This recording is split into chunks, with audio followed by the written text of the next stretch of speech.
প্রকোপের সময় আমার হঠাৎ মনে হলো যে যাওয়া যায় এবং এখানে যদি এখানকার মানুষের জন্য আমরা কোনো সামান্য কিছু করতে পারি তাহলে সেটা হয়তো অর্থবহ হবে।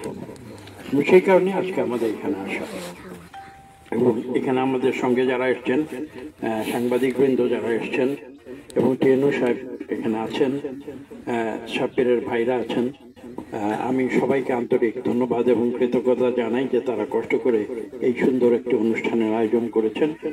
এবং আমি বিশ্বাস করব যে আমরা একটি কথা আমি গাড়িতে আসার সময় বলছিলাম আমার সঙ্গে যারা ছিলেন, যে এই বাংলাদেশে বিগত যে সরকার তারা বলতো যে উন্নয়ন করবে, উন্নয়ন তারা করেছে। আমি একটু উদাহরণ দিয়ে বলেছিলাম যে একটি পদ্মা ব্রিজ তারা করেছে, হ্যাঁ উন্নয়ন করেছে, এটা সত্যি কথা, আমরা মানি। কিন্তু কথা হচ্ছে যে আমাদের যে কোটি কোটি লোক গ্রামে বসবাস করে তাদের উন্নয়ন আমরা কতটুকু করতে পেরেছি।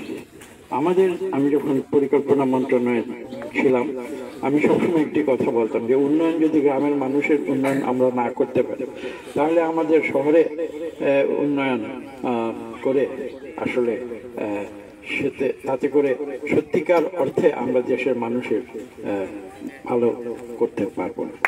এটা আমরা বলেছি।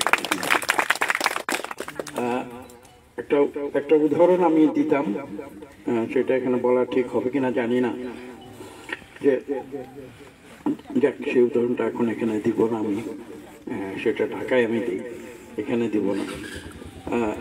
আসলে একটা মানুষের যে দেহ আছে, সেভাবে বলি, মানুষের দেহ আছে, মানুষের মুখ আছে, শুধু যে আমি যদি মুখটাকে সুন্দর করে রাখি আর আমার সারা দেহ যদি শুকিয়ে যায় তাহলে তো সেই মানুষটি ভালো